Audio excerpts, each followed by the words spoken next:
It's nice when there's so much action in the NFL going on that we get back-to-back off-season Week Talk fantasy episodes, some breaking news happening and more. But before we get into the great news, we got to tell you about our friends over at Lily and David Fine Jewelers, located at their new spot, the Shops of Wilton. Guys, you might be watching March Madness for 12, 24. I won't judge you how much March Madness you're about to watch, but shouldn't you take care of somebody special in your life? Get her a beautiful piece of jewelry at Lily and David Fine Jewelers. That's like the payoff, right? Now, maybe you've got something on the way, an anniversary, a birthday gift. Maybe you've got a baby coming. You want to make sure you show somebody you care about, the wife, the fiance, the girlfriend, and more. Lily and David can help you find exactly what she wants that fits her style and more. Now, some of you don't even know what that means. That's okay. Trust me from experience. The wedding band right here, Lily and David Fine Jewelers, the engagement ring and more. The staff there, Alyssa, David, Jacob, the whole crew wants to help you find what she's looking for. Affordable prices, work with you for your budget and more, and she's going to get compliments for years to come. The new location off of Route 50, no matter where you're living in upstate New York, it is worth the drive to Lily and David Fine Jewelers, family-owned and operated business. And when you stop in, tell me you heard about it from We Talk Fantasy, Godzilla Media, all the great people helping you out to find the perfect piece of jewelry for her. Speaking about rings, 7 rings? Tom Brady, by God, that's Tom Brady's music, to quote the great Jim Ross. Kyle, I will start with you on this one. Surprised of the news that the man, the GOAT, Tom Brady, is coming back to the NFL for a 23rd season? I hope he chokes on his avocado ice cream. That's all I'm going to say. But Tom Brady is becoming Aaron Rodgers, just a drama king. Like, you leave, then you come back. It didn't even take you 2 months to say, "Oh, I miss my players." Dude, I have so much anger for this kind of stuff. Like, "Oh, I'm going to retire. I'm going to cause, just a big scene." Some dude is out 500 G's because he bought his last football. Now, granted, that dude's probably rich. I mean, for God's sake. Yeah, I don't feel bad for that guy. I don't feel bad for him. Let's be honest. But like, it blows my mind. And when I look at the Bucs and Tom Brady, I'm gonna say it. I hope that he falls. Guys, I know this is your Bucs. I hope he falls flat on his face, even more than I ever have in my entire life. This kind of stuff, when you retire and then you unretire, just I don't know why it pushes my buttons. Kyle's buttons have been pushed. They have been pushed. It just make a decision. Like, I know it was 2 months, and I guarantee the Tampa Bay Bucs, he probably told him, "Hey, I'm just going to cause a scene for 2 months, get some press, and I'll be back in 2 months." Well, what did you do for your team during free agency? Nobody wants to go to the Bucs because the quarterback situation's unknown. I guarantee if Tom Brady was going to come back, Chris Godwin may not be playing on the franchise tag. Maybe he could have gotten a little bit of a cheaper deal. Maybe you get more free agents during this 2-month period. So I personally think he hurt the Bucs a ton. Unless the Bucs pitcher say, "Hey, we have insider information that Tom Brady's coming back." I don't know. It just, this whole retiring and unretiring thing, it's annoying to me. It causes a lot of drama. And like I said, I don't understand why players do it. I really don't. Yeah, I'm with you, Kyle. It's just more so, it was the back and forth. The word drama perfectly sums it up. It was just drama of the early reports that he's retiring, him coming out and his dad coming out and saying, "No, he's not. He hasn't made that decision." Then he makes that decision with already pre-produced video. Like, clearly it was actually going to happen. And then, 40 days, that's all it took. I mean, just like, it almost felt like he was stealing a chapter out of Brett Favre just because he wanted more attention for some reason. Like, what did you learn in those 40 days that you didn't already expect? How many? You've had 22 off seasons. You know what it's like, where after a few months you miss your teammates and you miss the. Is your family that bad? Like, are your kids that annoying? Were they not using enough tongue? Like, what was wrong with that family vacation where you're just like, "No, this isn't it for me"? I'm just sick and tired of it. I don't think the league needs Brady anymore. Like, we have such a great young crop of players. And sure, Brady's going to still go out there, and I imagine he's going to perform at a high level, and his team's going to be in playoff contention. He plays in a really shitty division now. So they're not going to have that much of a problem. But the league doesn't need it anymore. It's just becoming a nuisance. And sure, I know Gaz's Tampa Bay Buccaneers are happy he's back because I'm not sure what direction that franchise had without him coming back. There wasn't an immediate plan. But everybody else is just like, oh, come on, man. Like, what do you have left to prove? Unfinished business? Like, if you wanted to walk away with a Super Bowl, you should have walked away 2 years ago.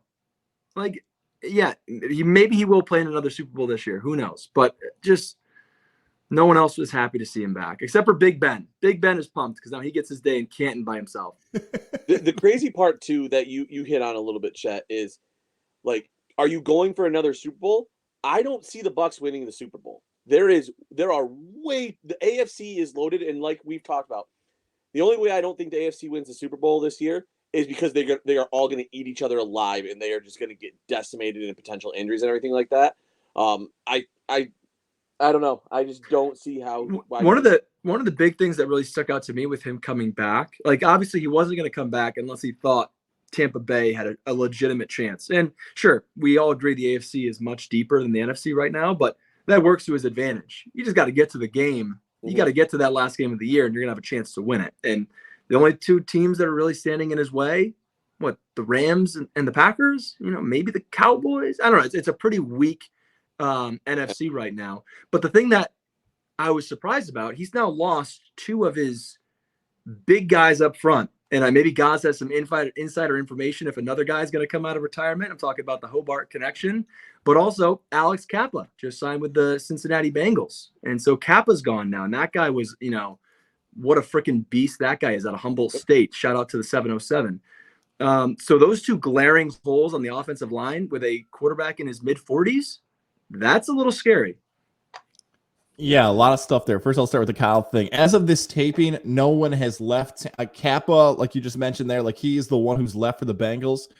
I don't think Marpet's going to come back. No one has indicated to me that he's going to change his mind. He's the D3 kid who made $40 million. Thanks for the money. I'll enjoy life post-football. He doesn't have much more to accomplish. So besides those two, which are two big losses, offensively, skill position-wise, no one's left yet. You mentioned Godwin. The injury is a huge part of that. Tearing your ACL, blowing up your knee before a new contract's on the way. He's probably fortunate. Maybe he got franchise tagged. Maybe that's a Buck bias answer, but I'm happy he's coming back. Maybe they get him for the playoff run. For the Buccaneers, let's remember, they lost to the defending now Super Bowl champion Rams on a game-winning field goal. So, sure, was it a great comeback in the mix? Let's not worry about the details of it. Let's just do the nice, easy headline that they lost to them on a game-winning field goal. So Brady, I like to do this comparison, right? Because all of us are the same age and we grew up in a different era, especially for a podcast listener, Gen Z to millennials. There's a little difference of how we use social media. Like if you're younger, you might go on Twitter or Facebook or Instagram, TikTok and say, hey, I've decided today I'm going to whatever college. It doesn't hurt anybody. Or like you visit a college, it doesn't hurt anybody. But the goal of that is to fish for attention. And, oh my God, I'm so proud of you. You're the best. We're rooting. Like here's a better example, right? If you go online and post Happy Mother's Day and your mom's not on social media, why are you posting it? Like, no, right. You're just asking for people to tell your mom next to you Happy Mother's Day. We don't need to hear it. There's nothing wrong with those posts truly at the core, but we know what they are. Yes, there is. Right. They're just attention-seeking posts. That's all they are. Yeah. So like guys our age see through that, but people 10 years younger than us don't see a difference. What's happening now is Brady and Rodgers and Roethlisberger and anybody else, somebody's telling them like, oh, you got to do this for engagement. It's better for your brand. You're going to have all these people talk about blah, blah, blah. They think that's good. What it really is, it's the awkwardness of going to your own funeral. Like you're going to hear all these people say really nice things about you like you're dead, but you're not dead. And then you're going to rise from the dead. Like, I heard what you all said about me and I'm back. Like that's like the awkwardness of retiring and coming back is going to your own funeral. But with all that being said, the fantasy perspective of it, Tom Brady led the NFL in passing yards and passing touchdowns last season. Where do we put him when you're drafting quarterbacks? Is he a top 5 quarterback for 2022 fantasy? No. The reason he's not is because he can't get more than 2 yards per game on the ground. 2? Maybe like 1. Maybe. I'm being nice. But no, that's exactly right. Tom Brady. Look how, as you're going to go on and say, I mean, fantasy, especially in today's game right now, The top dogs are the ones that can run. The Josh Allens, who combine the fact with being a great passer with a red zone threat with his legs. I mean, we can just, how many guys can we rip off right now? Josh Allen, Lamar Jackson, Jalen Hurts. I'm forgetting one. Who go? Kyler Murray. Thank you. These guys that not only can rush touchdowns, but can also gain 50 yards on the ground any given Sunday. Those are the guys that I think are going to consistently be ahead of Tom Brady. And I didn't even mention Patrick Mahomes. So like there's 5 guys right there. Jalen Hurts, you can make an argument that, you take the consistency of Tom Brady over the roller coaster sometimes that Jalen Hurts can be. But there's just more talented guys that younger in their career, more brazen, and are going to do some more crazy things to get you some more fantasy points. Well, I even look at like, who would you rather take right now? Would you rather take Tom Brady or potential take a risk on Russell Wilson going to a brand new situation with? Well, according to you, Tom Brady. Agreed. How about, Dak Prescott? Another guy that's going to be great. Another name that's going to be back in the fold this year, maybe. Yeah. Deshaun Watson. Is he going to be back in that top conversation? When he was playing 2 years ago, he certainly was. So for that reason, Tom Brady is still going to be fantasy relevant. He is not, in my opinion, going to be a top 5 ADP. What a statement that is, by the way, of where we are in fantasy football. Because what would you say, 6 years ago, maybe 7 years ago, if someone told you the greatest quarterback of all time led the NFL in passing yards and passing touchdowns, and he wasn't a top 7, maybe even quarterback, be like, wait, what? Did they change the rules of fantasy? Are you guys still playing by the same rules? That's all that is. It's truly an accomplishment of, well, like you said, Chet and Kyle, you agreed with that. Like the rushing yards and the rushing touchdowns, if you are in leagues, which I think 99% of leagues are 6 points for a rushing touchdown, bonuses and all that stuff. When we talk about rushing yards in comparison to passing yards, you get a little bit more for that. Yeah, it all makes sense across the board. I would still take Tom Brady, by the way. Like, we're going to do this in the summer where we're going to say, like, you're going to wait on a quarterback if that's still your strategy, even though we're going to look at some of these points and see if that's starting to even out a little bit. But hell, if you get Tom Brady in, like, I don't know, the 14th round or 12th round, you're not going to be mad. Like, if he's your 8th quarterback or not, you're going to be thrilled. Like, I can talk myself into this for the rest of the season. Chet, you said the magic word there, Deshaun Watson. I want to get to that. I got the nice graphic ready to go on our visual side. But before we do, I want to tell you about our friends over at Northeastern Insurance. Jared Lozier helping you save some cash in 2022. Some of you are looking through your finances post-tax season and wondering, maybe I can save some cash here, maybe here. 518-956-3753. 518-956-3753. Or email him today, JAREDL@nemail.com. Simple and easy, a free quote. If you're looking for insurance on your car, your home, your small business, don't you at least want to see what the prices are and let someone do it for you? Jared Lozier can do that. Simple, one email, JAREDL@nemail.com. You can even title it, Save Me Money, Please. Heard Fantasy Podcast, Want Money. Leave that like meme of, what was her name? Madonna. Not Madonna. Oh my God, I'm butchering this. Mona Lisa from Parks and Recs. Like, give me money, please. Do that to Jared. And then screwed up like I did. Jared Lozier, Northeastern Insurance. Give him a call or email today. All right, Deshaun Watson. Check, because you brought it up, I'll bring it up first with you. We don't have to get into the law stuff. None of us have law degrees or any of that stuff. We're just talking pure football on the field. What do you make of this future? And can he still be a top 10 quarterback when he returns, whenever that timeline is? Absolutely. I absolutely think he's still so young. I mean, I don't have it in front of me. Let's guess. Is he 26, 27? He's got to be the same age as Mahomes and Trubisky in that draft, so he's got to be, because he was a senior in college, right? I would say he's about 28. 26. He's 26 years old. Turns 27 in September. I mean, so that's a guy he hasn't even hit his prime yet. Like he's still very much a young quarterback. Sure, there's probably going to be the rust concern.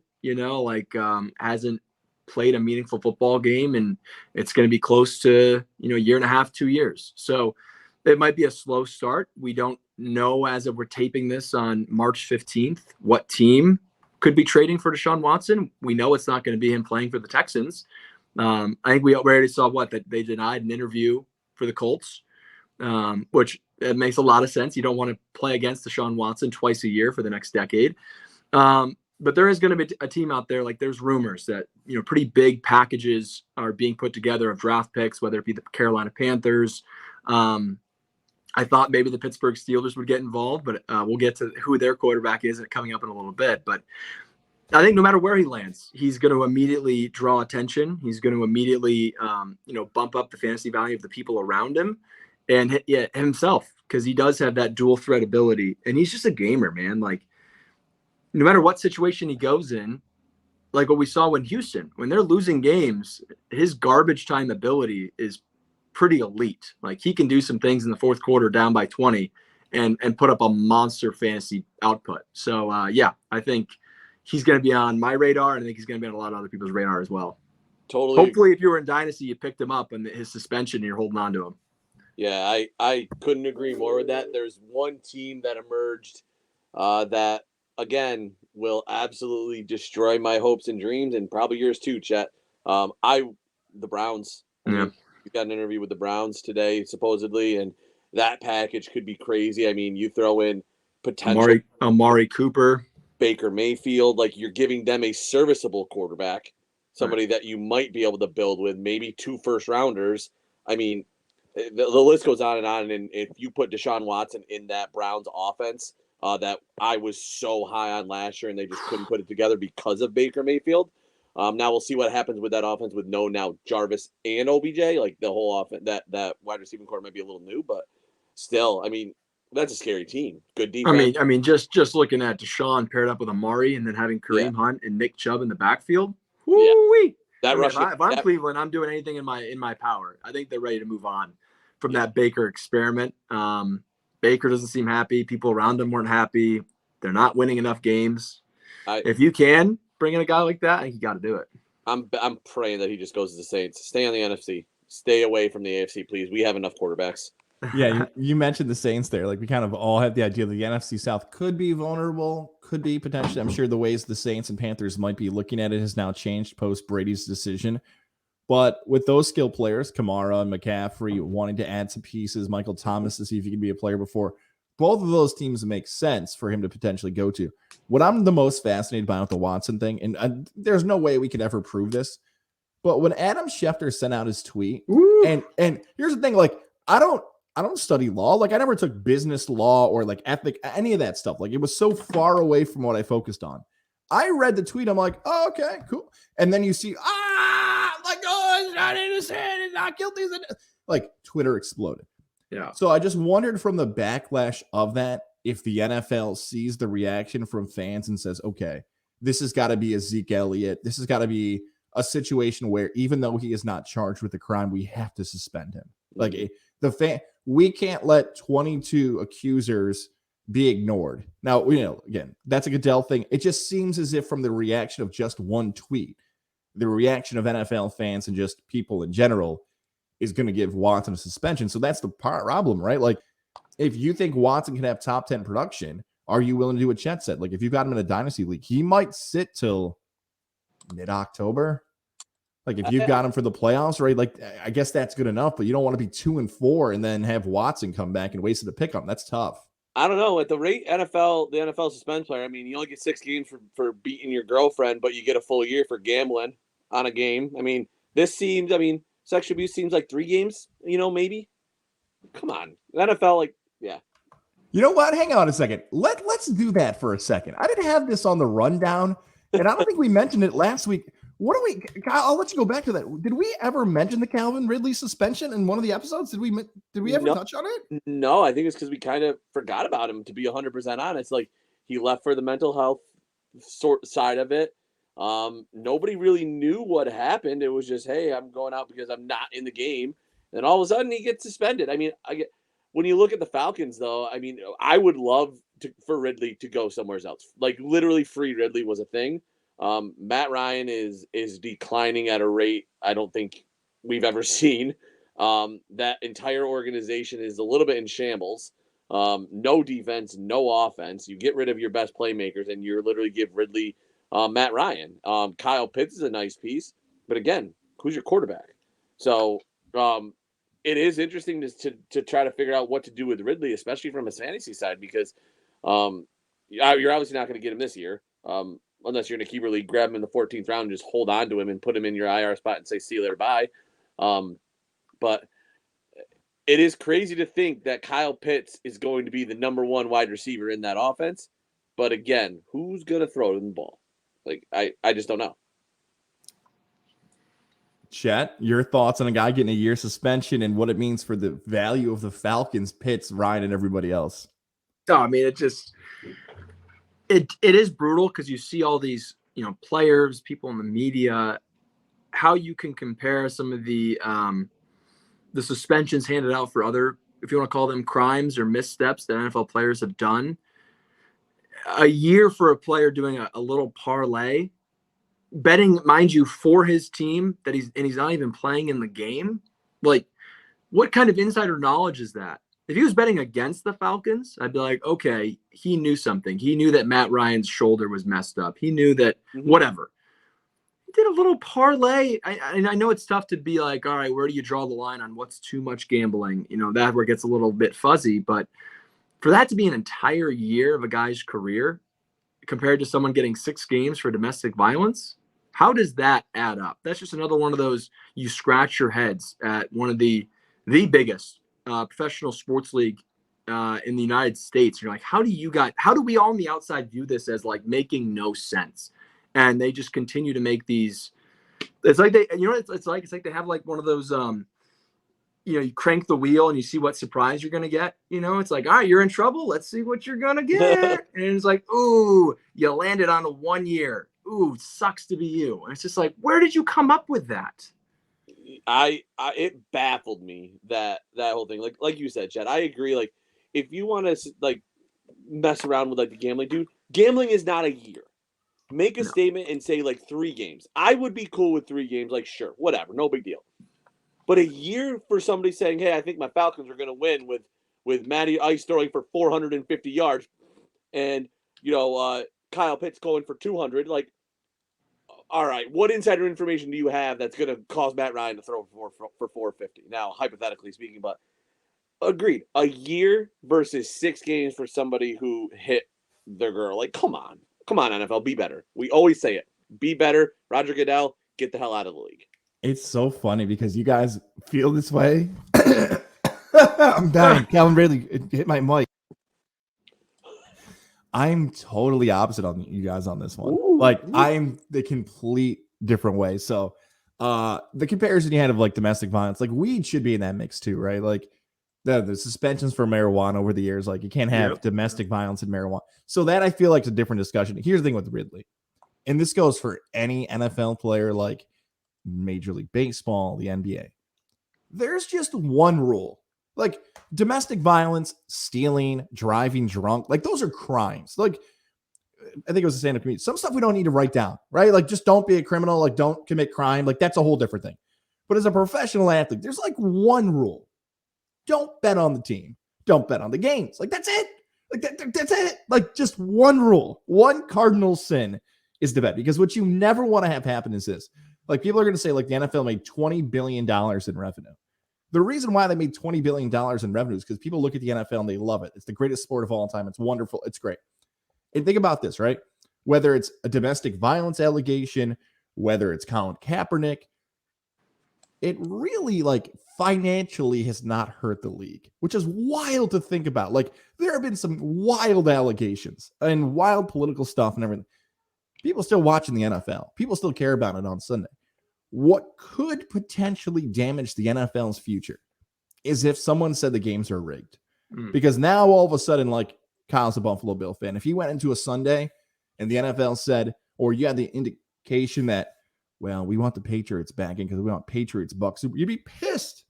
Like Chet's a Steeler fan. If you found out, like, look, we need the Pittsburgh Steelers to be terrible this year because we want them to get like the star quarterback, you'd be pissed. Well, maybe not. Maybe that second one's not the best analogy, but you get the point I'm making. Like, you never, ever, ever want to have any indication that your sport might be rigged or your sport, the guys might be taking dimes and everything. Even like the Emmanuel Acho Twitter video that he posted. I don't know if you guys saw this of like Ridley trying to make guys miss, but he's running backwards. People are like, dude, you can't do that. Like, so I'm cool with it. Like, don't bet on it. You have one rule. You can do anything else, man. You can go bet on whatever you can wait 6 years. I swear. I'll use my quote from my Hobart coach used to say this, and you'll enjoy this, Kyle, as a former college athlete as well. We had a stretch. We had 3 weekends in a row where guys got busted for open containers. We won a game. We ran all across, but every Sunday, coach would get up and say, so-and-so got arrested last night for open container. He'd say, guys, I swear to God, put the beer down and go to the next party. There will be a beer there. Like, you will find a drink at the next party. Just put it down. Ridley, I swear to God, betting will be legal when you're done playing. It's not going anywhere, man. Just like put the parlay down for a second. You just don't do it, man. So and especially to do it, was it on his phone?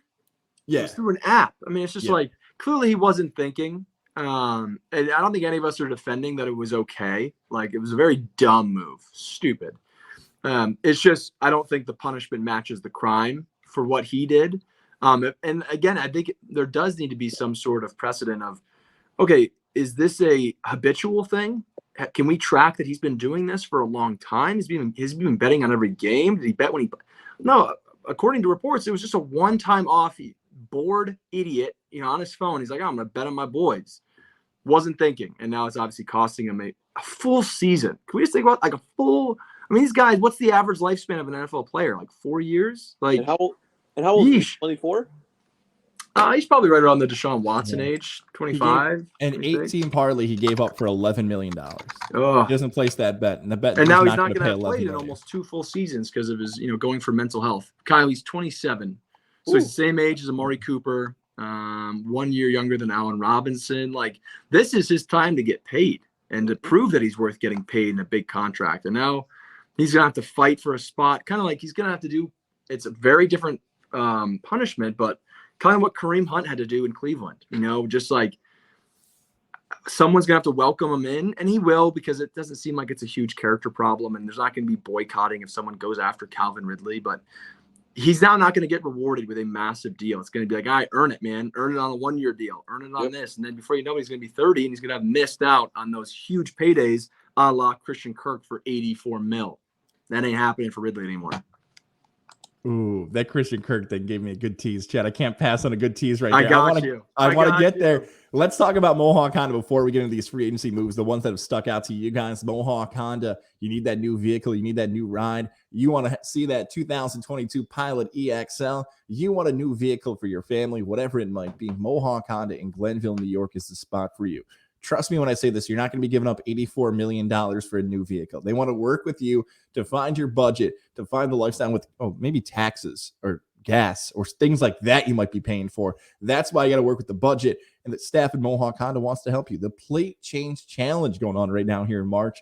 If you want to watch some of your favorite people participate and compete in March, check out the Plate Change Challenge on Mohawk Honda and Mohawk Chevrolet's Facebook page and more. I know from experience, our guys, Kyle's a Glenville guy, and he knows about the impact Mohawk Honda has in the community. Check out all the great prices and more. Social media in their spot. Shout out to Cam McKenna, Brian McKenna, Andy Gelcher, Greg Johnson, Lindsey Harrod. I could run through the list of people I've got to meet over the years at Mohawk Honda. The most important thing is the people you can trust during the car buying experience, and they'll get you that safe ride for the future. It's Mohawk Honda, where they always go out of their way to please you. All right, Chet, since you gave the tease, I'll swing it back to you. It seems as if there are some NFL free agency deals that are just blowing our minds with the numbers and the impact the players haven't had, but are still getting paid. How about the Jags, man? Jacksonville is opening up the checkbook, and the big one being Christian Kirk for $84 million. A lot of these guys that are getting these paydays and are making the moves, it's just like they're just average, whether it's in real football or from the fantasy world. It's like the flex guys. It's the year of the flex, and these flex players are flexing on all these teams. I know Kyle would have liked Christian Kirk in Buffalo as like a piece, like not number one. He's a piece. He fill in for where Cole Beasley's probably going to leave a void. But now he has a chance to go be a number one in Jacksonville, because also making a move, DJ Chark now signing with Detroit. So I guess starting with Kirk, you got to guess he gets a bump up. If they're paying him $84 million, the guy's going to get the targets. you're going to have to gamble and bet on Trevor Lawrence figuring it out in year 2, which could easily happen. Like, this guy has potential, looked terrible. And I mean terrible in his rookie year. But so did Peyton Manning.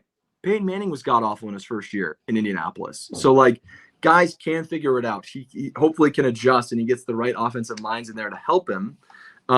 Gets a Travis Etienne back in his backfield. Gets some maybe better weapons with Christian Kirk. So I think Christian Kirk is one of the ones where he probably wasn't a guy I was going to focus on in fantasy if he'd stayed in Arizona or gone and been, a number 2 or continue to be a number 2. But now in Jacksonville, he could be a sneaky guy where he's going to get enough targets to be productive. But again, for an $84 million payday, I don't know what I'm missing. Christian Kirk's a fine player. He ain't worth that. No, you hit the nail on the head. That was definitely my most impactful. And when I look at this free agency from a fantasy perspective, I mean, there's a lot to like about what's on that Jacksonville offense. I think Evan Ingram is a huge addition. Like you said, you got Christian Kirk. You still got Marvin Jones Jr. It sounds like the Jags are gonna trade shit nuts. For those of you who don't know him, Laviska Shenault. I love that. Gaz will never not laugh at that name. Oh, it gets me every time. It's like me with a fart. I just have to giggle. Yep. It's just like, I don't care how old I get. You say shit nuts in a sentence, I'm going to laugh. Even if it's not about Laviska. So there's a lot to like about Jacksonville. And it just scares me. And I know they added somebody on their offensive line to help protect Trevor Lawrence. So that offense is getting better. Like you said, Chet, they're opening the checkbook and saying, "Hey, we've got pieces. Let's put it together." I haven't seen too much on what they're doing for their defensive side of the ball. Did they just release Marcus May? That's well, I was going to say, Kyle, just because I think the guy you were thinking of is Brandon Scherf, is the lineman that looks like they're going to be bringing in. Yeah. So just trying to do a lot there. I really like what Jacksonville's doing. However, like you said, Chad, it's a gamble. You grab Christian Kirk, I would expect him to get 10 targets a game. Gamble. Evan Ingram, gamble. Like, that whole offense is a gamble. That it all comes down to Lawrence. Yep, and I think the earliest I'd be willing to take a chance on Kirk is probably round 3, because I don't know what. That's higher. That's higher than I would go. I just think when you look at what's going to be available in round 3, and I'm also now that I'm kind of talking, I'm thinking where I'm going to be at in Dynasty too. So I think maybe if you look at a snake draft, a normal league, you're right, probably late 4th, early 5th at best. So now that I think about where I'm in my head thinking, you're probably right there.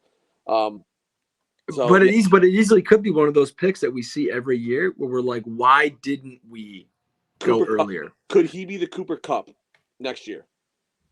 No, yes. but he does have that potential of, he could be the number 1. He could be a clear-cut guy that, like you said, is going to get 10 plus targets, and that's pretty rare in the NFL. I also think from the most impactful, I'm going to look at the defensive side. The Chargers finally getting somebody that can cover somebody in coverage. J.C. Jackson going to the Chargers is a big deal. The Chargers are doing everything they can to compete, and don't forget, Mike Williams stayed, so you've got a loaded offense, adding pieces to the defensive side. Chargers are going to be scary next year. I really do. And then I was talking to guys before the podcast started. Kansas City has only lost players, so what do they look like, dude? I hope I don't sound. Do I sound okay? Yeah. Okay. For whatever reason, I got a phone call in the middle of Kyle's delivery there.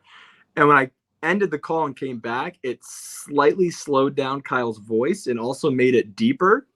He sounded like the villain in The Mask. Do you know that movie? Where he's like, it just sounded, it was amazing. And I just couldn't help but giggle a little bit. Maybe the audio. So there's my impression of Kyle, by the way. Maybe the audio side will catch that and have it play like that. Dude, Gaz has it too. It's still there. This is great. The rest of my podcast experience is going to sound like a comedy. Oh, God. Great. That's so good. Yeah, we were saying, Kyle was saying the Chargers are really, really good. Here's the thing that's happened for me in fantasy, and I've learned this now, second year into this, talking about like reevaluating how we draft guys. I think I'm scared of free agent signings that are running backs, wide receivers, and tight ends. Like not trades, because like DeAndre Hopkins was a trade. But I'm talking like if a guy goes to a team, I get scared because I don't know. Like, did he just take the money? Is there a reason why the former team let him go? Does he have chemistry that fast? Like, I'm just thinking off the top of my head. I think Fournette and Antonio Brown, as a Buck fan, like that one's a little different because Fournette wanted out of Jacksonville and Antonio Brown was like serving. God, that whole thing's ridiculous. But like, I'm trying to think of like a really big time fantasy impact free agent that lived up to the hype. That was a running back, wide receiver, or tight end. Maybe I'm missing a super obvious one, but I feel like it's been a while since like there was a huge move and that guy continued to be productive in that next team. I don't know if one's jumping out to you guys. The fact that it's not might be a sign. Did you say Amari Cooper? Cooper struggled in. Well, here's the thing. Cooper was so bad for the Raiders in so many games. So yeah, he definitely improved for Dallas, which makes the decision for Michael Gallup and everything else even more bizarre of how that came together. But that was also, correct me if I'm wrong, that was a mid-season trade? Yes. So it didn't really affect that preseason drafting, which makes it a little bit different. We got to see him have some big games in Dallas, and then that affected the ADP in the following season. All right, so I'll keep thinking. So trades that really delivered. Running back, wide receiver, tight end, where you're like, okay, they just flipped the team. They're on a new team now, and they're going to live up to the hype. Like, it's like Julio Jones, the one I think about from last year that wasn't anywhere close. AJ Green, but those guys were like veteran. DeAndre Hopkins? Hopkins was a trade. Yeah. So literally, I just Googled it. Like, hey, what are some of the top free agent signings of all time? There is nothing recent.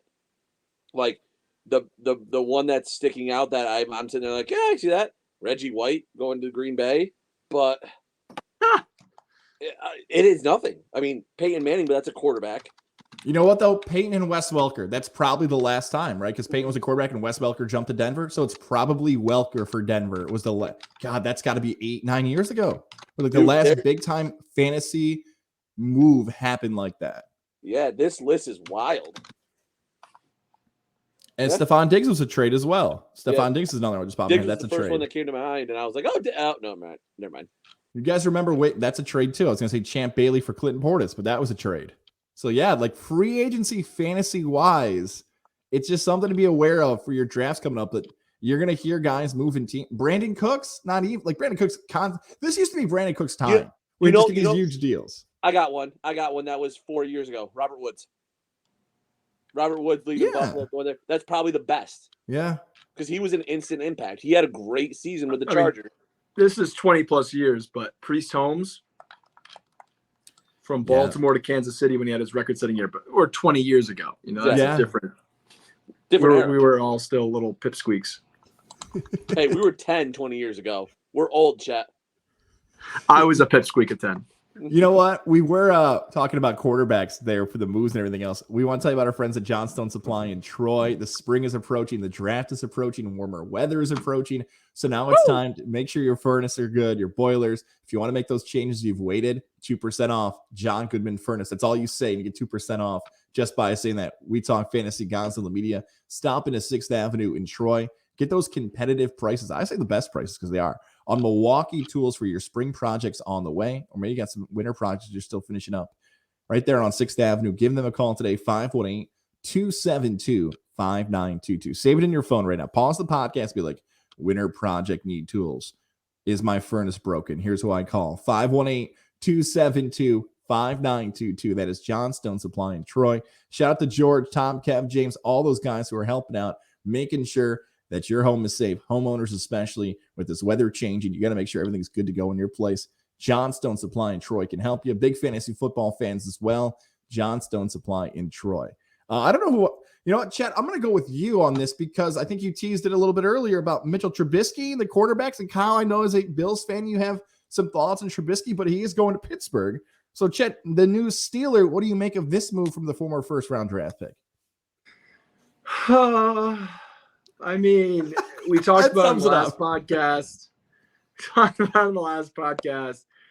There's no one jumping out in this draft especially right away, that we think is going to be a game changer. So then you're left with these free agents, and Aaron Rodgers stayed put. Obviously, Denver had the capital to make the move for Russell. I don't want Jimmy G. I don't think Jimmy G is any better than Mitch Trubisky. And so, yeah, you look at it, it's better than any quarterback they had on the roster. I've seen enough of Mason Rudolph. See you later. Bye-bye. Like, go hold a clipboard on a high school team. I don't care. And then Dwayne Haskins, which I still lean Mitch Trubisky, but it is a similar kind of realm of a guy that wasn't ready to start right away, has potential, and probably going to lose a lot of games. So I think either way, I don't expect Mitch Trubisky to come in and be, a Pro Bowler. He's going to be playing in a really difficult division. We mentioned all the other great quarterbacks in the AFC. Maybe this will help the Steelers get to 500, and they're not going to make the playoffs. That's how I kind of look at it. It's going to make them competitive. It's going to put out a product that they can, be in some games. But that move does not keep up with the other teams, a la the Bills, the Chiefs, the Chargers, the Ravens. Like, you're just not keeping pace with those guys. The Bengals, who are just in a Super Bowl. So, yeah, it's just kind of like a shrug. It's like, yeah, I guess we have our guy now. Hopefully he can figure it out. The only thing I'll say about Mitch Trubisky is, like, everybody just continues to remember his years in Chicago, and that situation that he had in Chicago was just a joke. I mean, Matt Nagy ruined his like reputation. That's the word I'm looking for. So I don't hate it. I think I'm in the exact same area as Chet. I think he could break out because he had a lot of the tools, and like I said, he showed some flashes in. Again, preseason, I know you got to take it lightly, but he showed some of those flashes of what can he do in a system that plays to your strengths. So can the Steelers unlock some of that potential? He's had a year to watch and develop with Josh Allen and Davis Webb as like one of that veteran quarterbacks that's never going to play. He's just going to help work with you. Maybe we'll see something good. It's not like the Steelers wide receiver core is bad. Deontay Johnson, you still got Pat Freiermuth. Can Juju do something other than dancing? But I think he's probably going to get dealt somewhere. But you still have Claypool. Yeah, I forgot about Claypool. So, like, it's not like – and you got Najee Harris. So the offense is put together. It is – I think Mitch Trubisky has a boom or bust sort of feel to me coming out of Buffalo. Yeah, here's kind of my feel on Trubisky. First of all, unfortunately for his legacy, he will always be tied to Watson Mahomes. The fact that the Bears thought he was better than Deshaun Watson and Patrick Mahomes, and he was never better than them in college. It never, ever, ever made sense. But he will be tied to them. Here's what's like going to happen with Trubisky. It's my favorite thing in the NFL. Football has this more than any other sport. When you don't play, you get better. And it doesn't make sense out loud, but it's like perception. Like, hey, Trubisky's not throwing as many picks as he did last year. Yeah, because he's on the bench. The most popular person in a team, or at least in a town, is the backup quarterback because he's not throwing picks. Everybody wants him to play. That turned into Trubisky is sort of because, well, they had Allen. So it's like, hey, we can deal this guy. He's great. Hype him up. We'll deal him somewhere else. Trubisky is going to play like 6 to 8 games, and then like Kenny Pickett's going to come in. Like that's the thought process here. A veteran quarterback's going to play as long as he can. If he's great, Pittsburgh's thrilled. Hey, we got a really productive quarterback who's looking to redeem his career. We'll let this dude ride as long as we need to, and we'll let the rookie sit behind him. If he stinks, you put the rookie in and play him. That's kind of what Ryan Fitzpatrick's too big of a compliment to give him, but that kind of, you guys get the role. Like, remember Kyle Orton? This is like a Kyle Orton situation. Let him run until the wheels fall off and put the young guy in. He kind of looks like Sexy Rexy. He does. Rex Grossman. Yeah. I was just pulling it up, Kyle, because you brought up, you're mentioning Juju. He is actually on Mike Clay's list of top available wide receivers as of 3 hours ago. So he's a free agent. Straight up can sign anywhere. This is a pretty juicy list. I'm not going to read everybody, but the names that jump out: Juju, Allen Robinson, OBJ, and Jarvis Landry are all free agents. And the one that I wrote it down on my very extensive pre-show notes. Very extensive. Jarvis Landry rumored to draw interest from the Chiefs. That could be a scary fit fantasy-wise in a good way for Jarvis Landry. You have the Tyreek Hill speed to take off the top of a defense. When we saw Jarvis Landry at the height of his career, he always has been a possession receiver. If he can control kind of what Travis Kelce has carved out, over the middle, short stuff, I mean, he could easily be a guy that gets a lot of looks from Patrick Mahomes on some of those hooks, ins, outs, 10 yards, 5 yards. Like that could be a really nice fit for Jarvis Landry at this point of his career. So I'm keeping an eye on that one. OBJ with the knee surgery. And then I think I mentioned a few weeks ago, I think Allen Robinson, if he gets in the right spot, could be a name that's going to hopefully bounce back after a pretty abysmal year with Chicago. I believe you sent us this graphic too, right, Chet, where it's Robinson, Landry, and Beckham were all in the same draft class. So 2014 draft class, just quick math here. Let's say they're 22. They're all approaching 30. You know, they're all getting to that scary number if you're a wide receiver. Juju is way different because I believe Juju was 20 when he entered the NFL. So He's a young wide receiver. Although those other guys, I mentioned these guys earlier, AJ Green and Julio, they didn't do them any favors when they weren't good. Past 30 as free agents this past year. Well, just think about this for a second. Juju's first 4 years in the NFL, 308 receptions, 3,700 yards, and 26 touchdowns.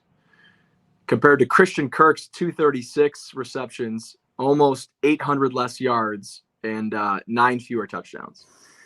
And the payday that apparently Christian Kirk's never been a 1,000-yard receiver. And he just got paid. Paid. So, I'm not sure what the market looks like for Juju after having the big injury 2 years ago, injured again last year, and wasn't super productive. So, a couple bad years for Juju. But those first 2 years when he was across from AB, I mean, those were great. So, somebody will pick him up. It's just a matter of what's the right fit for him. Well, that's it, guys. Free agency, NFL draft talk, probably coming the next time we meet up, unless some other wild story happens in the NFL. We've got we're going to do a podcast next week. We're going to do one. Of course, something wild's going to happen for sure, which is exciting stuff. All that good stuff. We'll call it the scheduled emergency podcast. Nothing but madness throughout the month of March. Not the poops. It's football. Love it, guys. All right, we'll talk again probably next week or very soon. See you guys. See you, boys.